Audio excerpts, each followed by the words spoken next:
Teddy Minahasa diduga menggelapkan 5 kg narkoba jenis sabu yang merupakan barang bukti.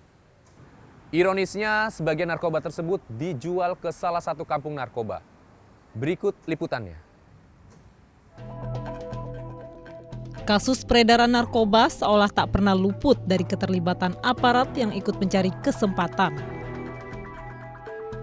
Terlebih, bisnis narkoba dinilai menjadi lahan basah untuk meraup keuntungan.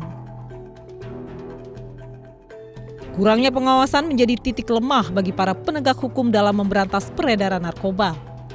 Parahnya, sejumlah petinggi kepolisian justru ikut terseret bisnis barang haram tersebut. Kalau saya melihatnya kasus narkoba ini kan merupakan kasus pidana yang memang banyak diproses oleh polisi ya. Pemainnya pun cukup yang level-level tinggi, kelas kakap gitu. Dan di sisi lain di situ ada materi yang besar, pemainnya pemain besar, tapi di sisi lain yang tadi saya bilang akuntabilitas, kemudian impunitas yang ada di tubuh Polri ini sendiri pun juga pengawasannya masih sangat-sangat lemah.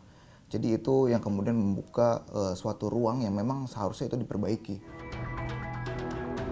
Selain menyalahgunakan kewenangan, aksi aparat yang terlibat narkoba dipicu oleh tingginya tuntutan gaya hidup yang dijalani. Seperti diketahui bahwa perputaran uang dalam bisnis narkoba memang tidak main-main.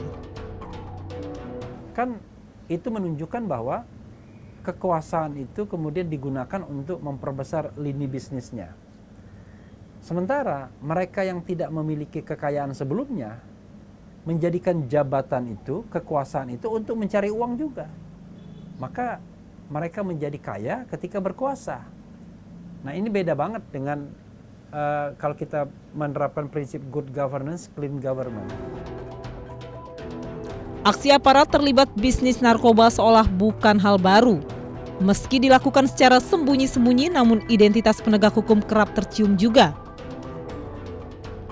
Kepada kami, seorang mantan pengedar narkoba menceritakan pengalamannya saat memperoleh narkoba dari seorang perwira kepolisian. Tamu kita sering datang, gitu, sering nongkrong, duduk bareng kita. Karena tamu itu sering datang, itu tamu lama-lama punyalah cewek di situ. Akhirnya deket lah sama cewek di situ, ke hotel, ke kontrakannya kadang-kadang. Nah dari situ dia mulai tuh nawar-nawarin. Saya juga baru tahunya dari situ kan. Yang saya dengar dari informasinya dia tuh katanya perwira polisi. Diajak nyabu, diajak trip. Dugem gitu, sering diajak dugem, dikasih duit.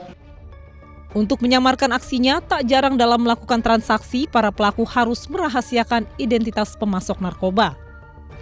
Kalau masalah barang dia datang dari mana, kadang-kadang dia dirahasiain ke kita. Cuman dia yang tahunya barang itu udah ada sama dia. Sabu kayak ecstasy. Jualnya kadang-kadang kan kita janjian dulu pakai telepon. Nah, gue mau datang nih, lu ada barang nggak? Oke, lu datang. Nah, ini barang udah gue siapin ya. Nah, kadang-kadang barang nggak di tangan kita. Barang kita simpan di mana gitu, nanti dia yang ambil. Kita udah terima duitnya, baru dia yang ambil barang. Nah, itu sistemnya kayak gitu sistemnya. Tim Delik juga menemui Nona yang bukan nama sebenarnya. Perempuan muda ini mengaku awal menggunakan narkoba dirinya memperoleh barang haram tersebut dari kekasih temannya yang merupakan anggota kepolisian. Lama-kelamaan dirinya mengaku langsung mendapatkan narkoba dari anggota kepolisian yang sudah dikenalnya. Aku pernah makan narkoba itu tahun 2015. Alasannya karena coba-coba. Jadi ada teman ngajak, nyobalah. Pertama dari pacaran teman, dia pacaran sama anggota. Terus yang kedua dan seterusnya itu beli, terus dapat lagi dari anggota. Menurutnya, barang haram yang diperolehnya dari anggota polisi merupakan narkoba hasil razia maupun barang bukti yang disita. Pernah sempat cerita sih, ada dari bandaran di dalam lapasnya, terus dapat dari rajian juga, atau mungkin juga dia pernah cerita dia juga beli ke bandar lagi. Jadi kayak sistem pacar gitu loh Mbak. Jadi dipacarin terus pakai bareng kayak gitu. Guna mendeteksi bisnis narkoba yang melibatkan aparat hukum dinilai cukup sulit.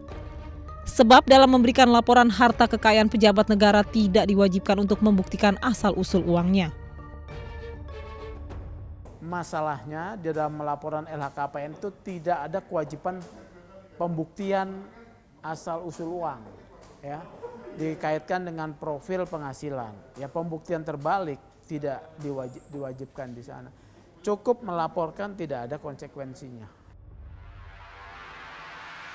Berbagai kasus yang terus menyerang institusi Polri rata-rata justru dilakukan oleh para petinggi. Dengan kewenangan yang lebih justru dimanfaatkan untuk mengelabui hukum.